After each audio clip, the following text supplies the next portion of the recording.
Magandang araw sa inyo lahat mga boss.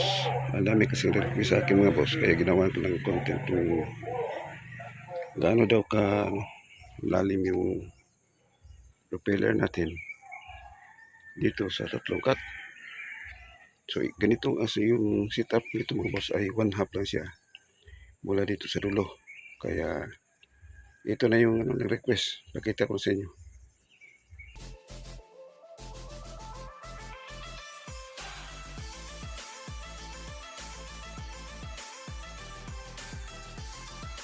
Ito na po siya mga boss. Ang lalim pa ng ating propeller mga boss pag nakatayo. Ganyan ang pangalim mga boss nakatayo. Tapos meron kayong nylon tatalim doon sa nanto. Tapos kailangan flat yan sa tatlong cut. Yan o. Tapos tingnan mo dito kung gaano siya kalalim.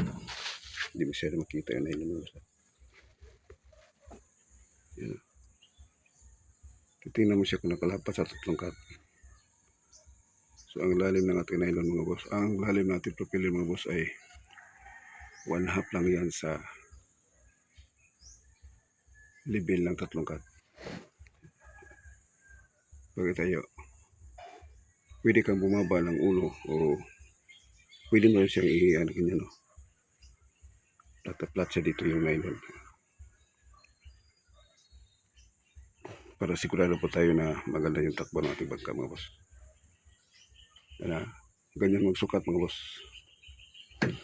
Kaya nga pag nakahati-haya itong bangka, dilagyan ko siya ng kalang dito. Kahoy dito, kahoy dyan. Para pag ako sinisilip sa ilalim yung flat pa yung tatlong cut bago natin i-fix itong propeller. Tapos yung labas ng ating ihi dito sa likuran mga boss ay yan boss. 28 inches. Pwede ko 29 o 38. Ganito kalayo mga boss. Huwag kong masyadong kung panghanap buhay mga boss. Ganito ang tamang sukat niya. Huwag mo masyadong idikit sa dito. Kasi malapad itong ating lihan. Masasala yung ikot ng propeller ay masasala dito sa ating likuran. Bumabalik dito sa propeller. Kaya kahit anong gawin mo, nagbabasyo po yan. Kahit anong pukpok ng propeller mo, magugulat ka bakit laging basyo. Pag ganitong klaseng boss, setup ng propeller, hindi po ito namimili ng mga boss propeller kahit anong pukpok.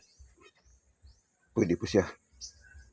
Pero pag naka-flat po siya dito mga boss, yung tatlong cut, naka-flat dito sa ilalim ng ating namimili po siya ng propeller mga boss. Yung propeller mo kailangan mo nakapataas pa niya. Kabalik to. Kasi naka-flat po siya. Kasi pag tumatakbo siya mga boss, bumabalik po siya sa tubig. Ito na yung tatama niya. So malapad masyado yung kakainin niya.